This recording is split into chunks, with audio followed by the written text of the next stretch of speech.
You could apply just about every one of the 7 deadly sins to this homicide.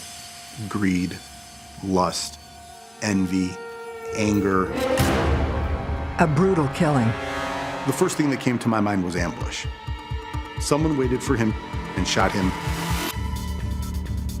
A dark mystery with multiple suspects. We had suspicion that there may have been an affair. There was an actual fight between the two of them. He said, "There's this guy I know that wants him killed." The truth will be revealed. He started crying and said, "Yeah, I'll tell you everything." Every day in North America, dozens of people are murdered. The key to solving the toughest of these homicides lies in the final 24 hours of the victim's life. To crack the case, detectives must reconstruct that critical timeline. The minutes and hours containing evidence that can help unlock the mystery and catch the killer.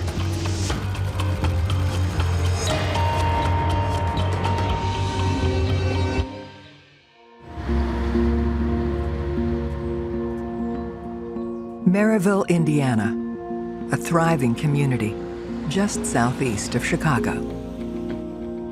We have a little bit of everything. We have a large residential area. We have a large business district. It's one of the largest towns in the state of Indiana.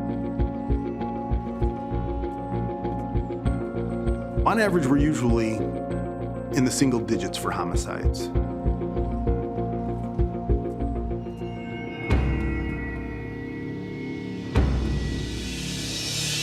We were leading up to a holiday weekend. This was the day before Good Friday, when we received a 911 call. Initially, dispatch said that there were shots fired and that there was a man down. The victim is 33-year-old John Parker.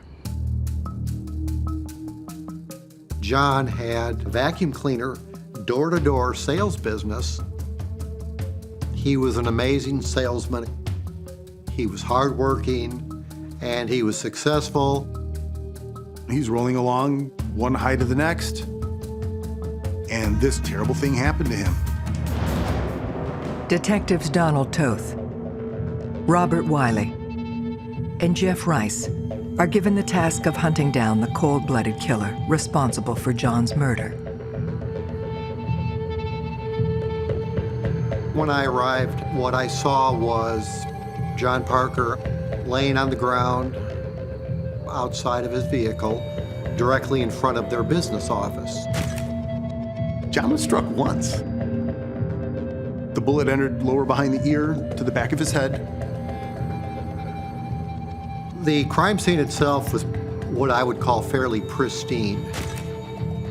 In other words, there wasn't a lot of evidence to be had there. There were no signs of struggle. There were no signs of a fight. Initially, the first thing that came to my mind was ambush. Someone came up from behind and shot him, and he very likely never had a chance to see or hear what was going on. From the very beginning, we knew that this one was going to be difficult.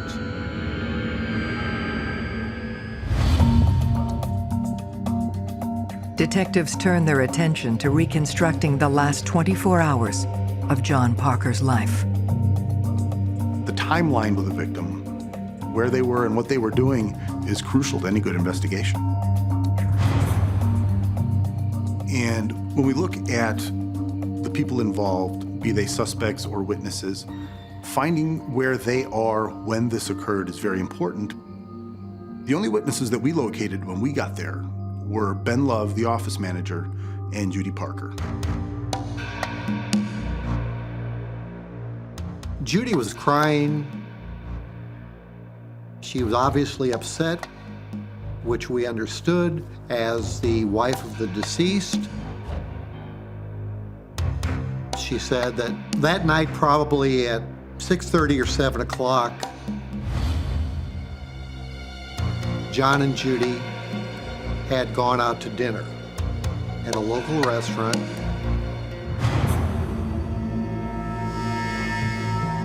My daughter calls me and said, you know, to take me to homework and I need to get it done. When you get out and said, I've got it at the office. It's all this stuff. I didn't pick it up real quick on the way home. They finished their dinner. They went back to the business after the restaurant. Both of you walking together. We walked in together. Are you opening together? And Ben was asking us, well, can I just go home? John's like, no. Just sit. Yeah, I'm out of here. And when I got in the car, sat down, and I looked up and I seen John coming out of the office. Saw him through the window. I saw him through the window. This is when I reached down to get my cell phone out of my purse. And then John came, and I seen him coming, so I looked up, and he passed the door. And he opened the passenger door, and he says, well, I'm getting this food for Ben. And okay, that's fine. And that's when I turned back around. And then all of a sudden I hear, and I see somebody go in. I see a figure. And I get out of the car. I see him laying there. And I stood there for a second and I went to John, touched him. I said, John. And I went back in the office. And I opened the door and I go, Ben. I go, Ben, call the police now. Call the police. Judy really gave us nothing other than this mystery man dressed in dark clothing that she only caught a glimpse of. Generic? Yes. But that's your starting point. They shift their focus to the office manager. When we talked to Ben, Ben's emotional state was that of just being completely stunned. Ben said that when John left, he went to the bathroom, and then when he came out of the bathroom, Judy was inside the business and said that John had been shot. He said that from the bathroom, he didn't hear any sounds.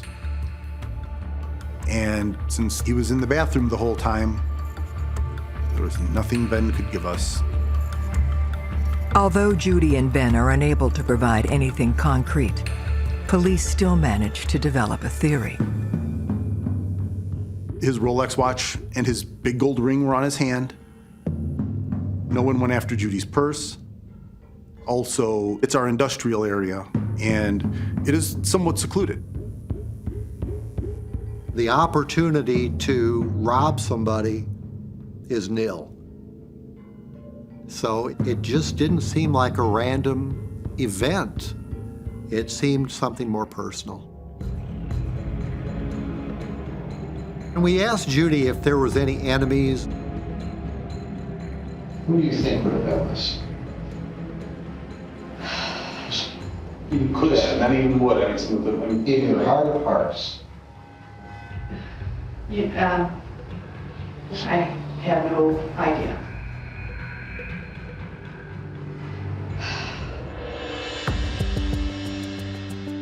One of the first steps was to do our victimology on John. We wanted to see who he was, what he was about. John made his first million when he was in Michigan, before he was 35 years old. He was able to build this vacuum cleaner franchise into considerable wealth. And it shows his work ethic and his drive. He knew what he wanted, and he knew where he wanted to be in life. Judy worked for John in Michigan. John fell for her right after meeting her. He was just smitten. Judy had 2 children from a previous marriage, Christina Hicks and Danny Hicks. I believe Christina was 16 or 17, and Danny was about 15 years old. John had picked up the family and moved them down here, and renamed the company J&J Industries to be John and Judy Industries. When investigators are looking into a businessman that was murdered in front of the business, obviously you want to get a little bit of insight on how he conducted business. Did he have a bad business deal? Did he owe someone money?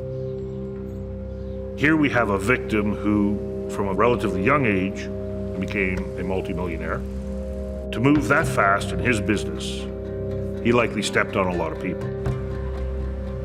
And whether that fits into the motive for the death, these are all items you have to look at. Since we had already talked to Judy, who was the last person with him, we wanted to talk to his brother to see what had gone on in case something had happened to spur this ambush. David was very angry and very upset when we met him. He began immediately talking about an altercation that John had had with an ex-employee about a week or so prior to the homicide. The employee's name was Quenton House, and apparently there had been a dust-up in the parking lot between John and Quenton. David told us that they started yelling at each other and there was pushing, physical grappling between the two. Detectives learn John fired Quenton after only 1 week. John was not an easy person to work for, and he could be difficult as a boss. He could be very demanding. He was not afraid to swing the axe. If you were not pulling your weight, John would drop you in a heartbeat. There's always a possibility that someone could have been that upset at work and that they would take it to the level where they want this person dead. It could be that Parker pissed off the wrong individual. Detectives have identified a man John Parker argued with days before his murder. Disgruntled former employee, Quenton House. To have someone very early in the investigation that may have had a beef with our victim was a terrific lead. Quenton House said the employees were required to make a certain amount of sales demonstrations to get paid. But Quenton said he was required to do more demos than he was initially told. He said, you know, I worked there a week and I was supposed to get $400 and I didn't. He had said that he refused to do these demos. And that's why they had words in the parking lot. Quenton House told us at the time of the murder that he was at his friend's house and that they were playing Xbox. He was forthcoming. He gave his friend's phone number. We definitely had to spend some time verifying his story to make sure that we had a very good picture of what happened that day. And it became evident to us that Quenton House was alibied and that we had to move on from him. Police continue the search for leads in John Parker's business affairs. We made it a point to talk to every active employee that was at J&J Parker at the time of the homicide. What we ultimately determined was that there was a romantic relationship between the office manager and Judy. What we were learning was that there were several employees that would either stop by work to check their schedule or would come in when there shouldn't have been anybody there, and Ben Love and Judy Parker were caught having sex by several different employees. Obviously, Ben became a suspect. We didn't know if he was trying to get rid of John to be with Judy and possibly take over the business. So our investigation more focused in that direction. They bring Ben Love in for a formal interview. Ben was smooth, he was mildly charismatic. Ben denied that there was any sort of romantic relationship between them. He stated that he and Judy were great friends, that they worked very well together, that they were a great management team. and that he was, just like a member of the family. But Ben's proximity to the murder was the problem. He acknowledges that he was there. There was a great portion of that evening when he was the only one in the office. And the information that we had about what happened at that point came from Ben's mouth. So you've either got Ben as the shooter, or you have an unknown third party that approached and committed the homicide. However, if Ben wasn't involved, he may possibly know about what occurred. We had to get him to break loose with any information that he had. Under pressure, Love finally cracks and reveals an incident from a year earlier. He said that Judy and John had brought her cousin, Tim Mendoza, up from Texas. Tim had had some problems down there, and he was given the opportunity to turn his life around. Ben and Tim Mendoza became roommates. But the Parkers' act of generosity seemingly came with strings attached. Judy's daughter, Christina, had come to the apartment, and she had asked to have a private conversation with Tim. Tim went into the bedroom with her. After Christina left, Tim came out of the bedroom bewildered. He was depressed, he was sad, and he confided in Ben. He said that he was not brought to Indiana to turn his life around. Judy had used her influence on John to bring Tim up here so that Tim could kill John Parker. We've never seen anything like this. This is the stuff that they make up for TV. That's what gave us the first inkling that the family was involved. We confronted Judy with that plot. She said that Tim had seen John be mean to her, grab her by the arm, or call her names, and that Tim offered to kill John for her. She told him not to even think about it.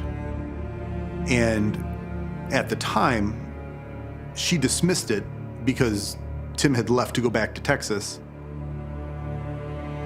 But Judy didn't mention Tim until we brought Tim up to her. And Judy's story changed throughout the course of our interviews.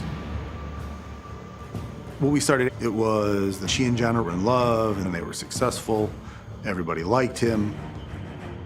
But the more we talked to her and started asking pointed questions, then it came out that John had a temper and he became less of the saint that she was painting the picture of the very first night. In my 25 years of doing this, I've seen the emotional arc after someone's killed. We watched her and her body language and the things she said, and especially the things that she did when we weren't even in the room. It was a little different.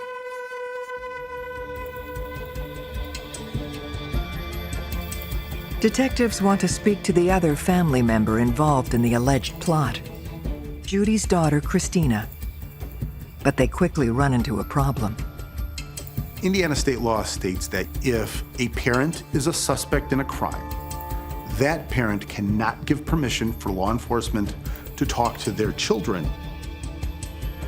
We were contacted by an attorney that indicated that he was representing the entire Parker family, and he was putting us on notice that we were not able to approach or talk to them anymore. But police can investigate Tim Mendoza's whereabouts at the time of the murder. What we'd gathered from law enforcement authorities down in Texas was that, in fact, Tim Mendoza was locked up at the time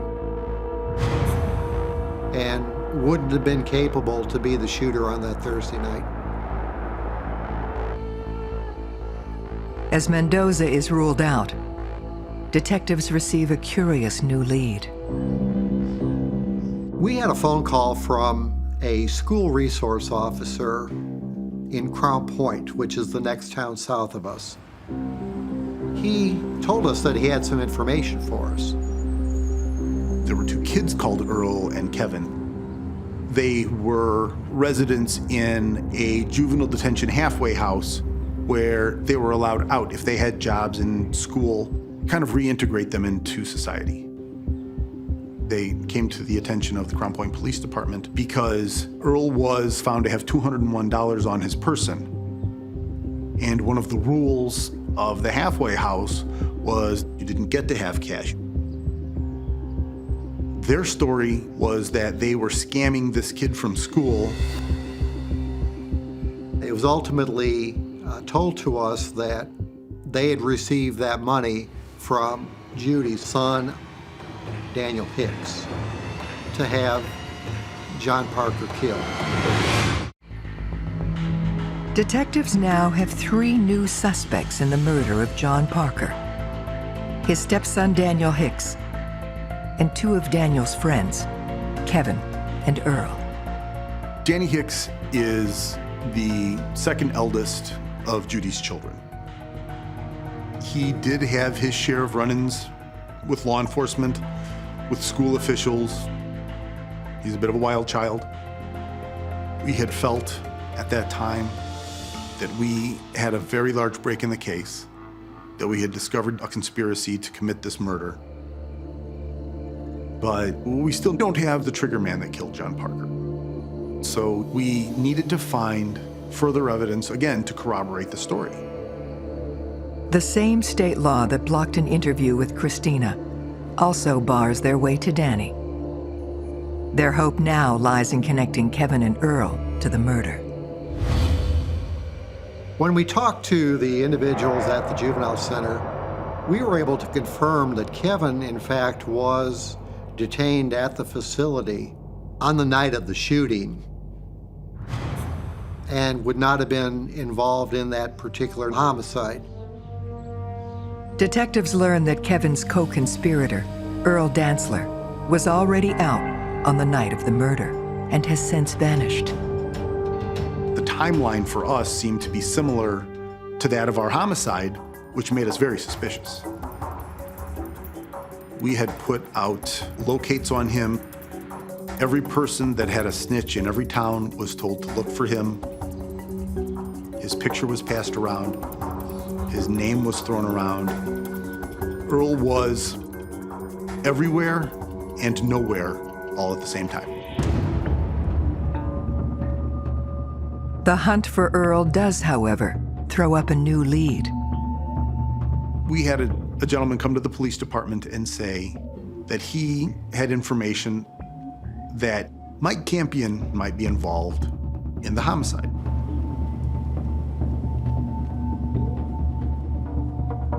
Mike Campion lived in the same neighborhood that Earl Dantzler lived in. I would say that he was locally infamous. People knew who Big Mike was. He was a local flop-about, for lack of a better word, didn't have a job, just kind of hung out and bummed cigarettes off people, and just wreaked a little bit of havoc when he could. We found Mike's roommates, and they had said that Mike had come into some money, and that was unlike him. He was buying things, and he was spending money on other people. And again, this led us to believe that he might have been involved. They finally track Campion down. He told us that he had spoken to Earl pretty regularly before and after the homicide. And he alibied himself by saying that he had been arrested in February, but didn't get out till April 20th, which would have been 3 days after the homicide. What we learned by checking the arrest records through the jail was that he had been out since March. With his blown alibi and connection to Earl, detectives must now determine how Mike Campion fits into the timeline of John Parker's murder. No matter how confident you as a suspect are that you are not going to confess, you should check that belief at the door. My clients always tell me they're not going to talk to the police. But when the police hand me over the disclosure, I see a 2-hour confession. The police will break you down. They've got the skills and they've got the time. His story initially was that he talked to Earl, and Earl told him that he was hired to kill John Parker. He changed that story into, well, I did talk to Earl about it, and then I went there in the car with him. So we pushed him on some details. Then he admitted to hiding behind the dumpster with Earl when Earl ran out to go shoot John.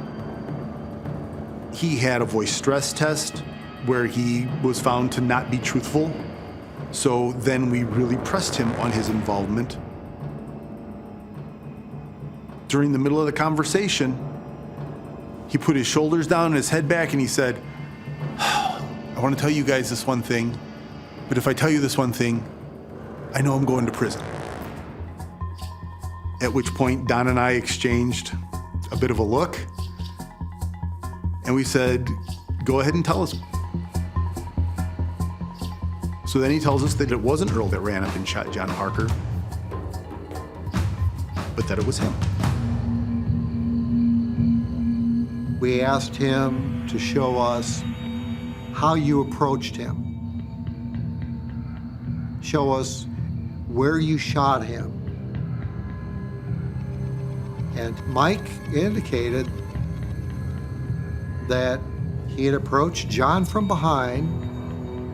He had shot him in the head, and that he left the area. So we get the confession. All this work, all these people that we'd looked at, and we had someone that actually admitted to being the trigger man. At that point, there's a certain amount of elation. I made the decision to detain him and incarcerate him at the Lake County Jail. But you can't just go to court with someone's confession. Anybody's statement can get thrown out at any time. A crime as big as homicide and murder, you have to be able to corroborate the story and prove that it's true.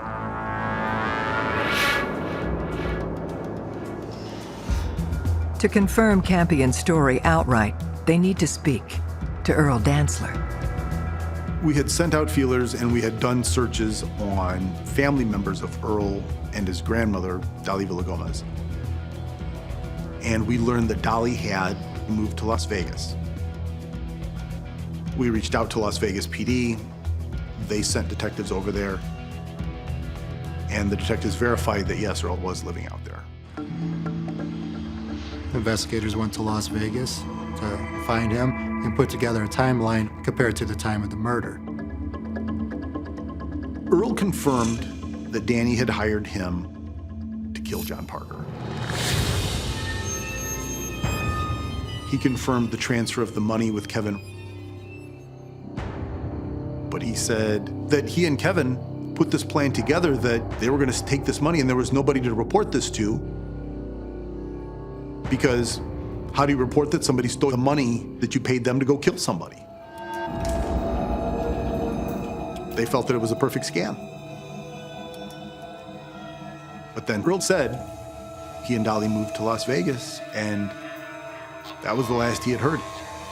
He put Indiana in his rearview mirror and didn't know anything that had happened until we showed up at his doorstep. We tried to confirm where he was for the homicide. He was nowhere near the state. He was 1,800 miles away. And there was no way that logistically we could put him in the timeline of events that led to the murder of John Parker. This throws Mike Campion's involvement into question. The largest hurdle that we had with Mike Campion's story were his repeated conversations with Earl Dantzler.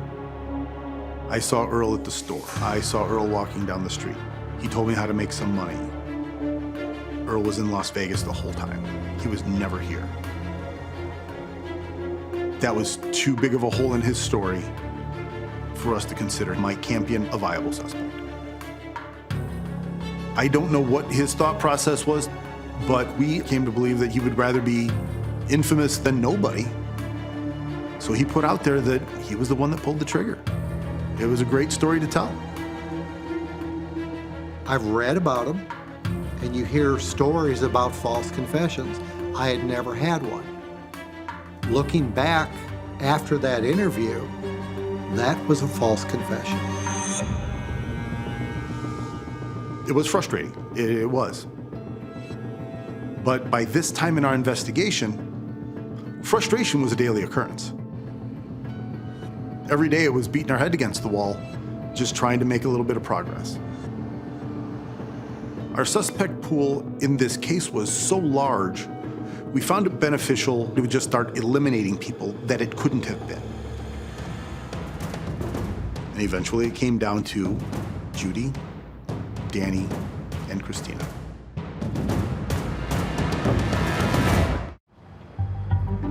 Detectives investigating the murder of John Parker are now convinced his own family are directly responsible, but have no evidence to prove it. We felt that all the pieces of the puzzle was there. There's just one piece missing. Judy Parker, Daniel Hicks, Christina Hicks. We needed someone there to feel a little bit of pressure, maybe to talk. It's very frustrating when you have information that you believe is very relevant to the point that you could solve this crime, this murder, but you're prevented from getting there through a set of circumstances.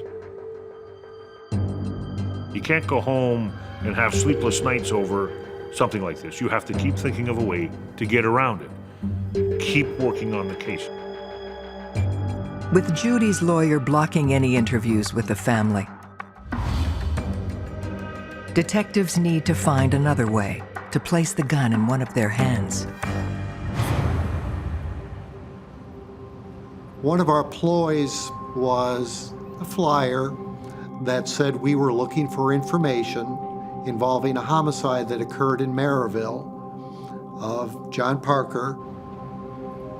We must have handed out several thousand copies of this flyer. A short time later, we received information that 3 other students had actually been approached by Christina. What we learned was that Christina was soliciting people she knew to see if they had a gun to sell. What we found out, she met a school friend in a parking lot of a local restaurant and had purchased a .25 automatic pistol. And this happened about a week and a half prior to the homicide. This was a huge break for us. The prosecutor's office kept telling us, we want more. There's not quite enough. We want more. We felt that it was necessary to serve a search warrant on the house. We showed up early one morning, knocked on the door.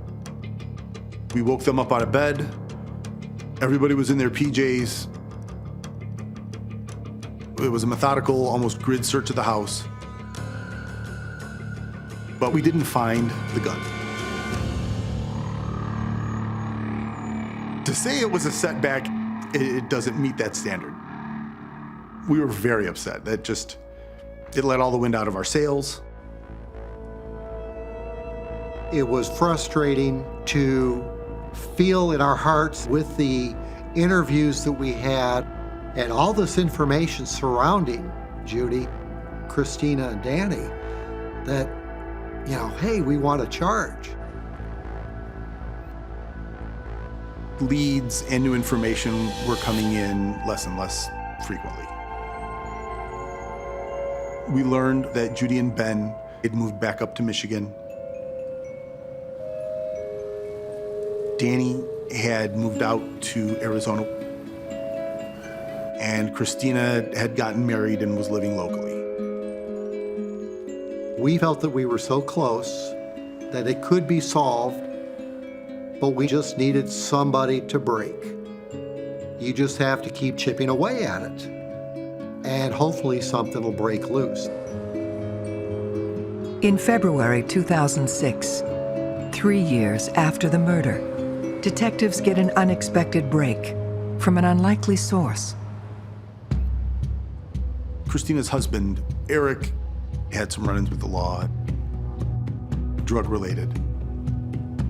So we picked him up, brought him to the station. I started leading into if Christina had ever talked to him or spoke to him about the murder of her stepfather, and he said she has. He didn't know a whole lot of great detail, but I gave Eric enough information in the interview to let him know that we knew what had happened. In his mind, he thought, oh, they're all caught. They're done. We asked him, I said, are you willing to go in and speak with Christine? He said, I'm willing to do anything to get out of this trouble for this drug warrant. He gets in his truck and he drove home. We followed behind. He goes up and started speaking with her. And he's telling her, you gotta speak to Detective Rice. He's a nice guy. He knows that you're involved. He knows that their mom's involved. You need to go in and talk to him. And she starts crying. She goes, okay, I'm ready. I want to go in and talk to him. I do. Detectives have finally broken through to one of the conspirators in the murder of John Parker. His stepdaughter, Christina. She told us Judy planned this out and sold everyone on this plan. Judy had a game plan for her riches. She had a game plan for how she was going to get it. Christina admits that John was killed for his $1 million life insurance policy. Judy was able to convince everyone that once the insurance paid out, she was going to take care of everyone. And Judy kept telling them, we'll all get basically a piece of the pie. She didn't care about anything but that money. During the interview with Christina, she gave detail how her mother gave her money to go purchase the gun that actually was used to kill John Parker. And she said that Danny was the person that shot and killed John. And Judy forced him to do this. It was disturbing to know that Judy was setting up her own children to kill her husband because she couldn't find anybody else to do it. When we approached Danny out in Arizona, I made the statement to him that, you remember me, I'm Detective Toth from Maryville. We just talked to Christina yesterday, and she gave us everything. And I think it's time for you to come clean and talk to us about why it happened. And at that point in time, he started crying and said, yeah, I'll tell you everything. Danny was just overwhelmed with the stress and the emotion that he'd been holding in for all these years. And he admitted that it was him. Christina and Danny's confessions, along with a detailed timeline, give detectives a clear picture of John Parker's final hours. John spent most of the day with his brother. That night, probably at 6:30 or 7 o'clock, John and Judy had gone out to dinner. They dined at a local restaurant. Before they left the restaurant, Judy had made a phone call to home and spoke to Christina. Judy called home because Danny needed a head start. He needed to be at the business waiting for John. Christina gives Danny the keys to her car. He's not even old enough to drive. takes her car, drives it all the way into Maryville, parks at a local business, and walks up and hides behind a dumpster. At approximately 9 to 9:15, John and Judy travel to the office. They went in, spoke to the manager, and came out. Danny walked up behind John.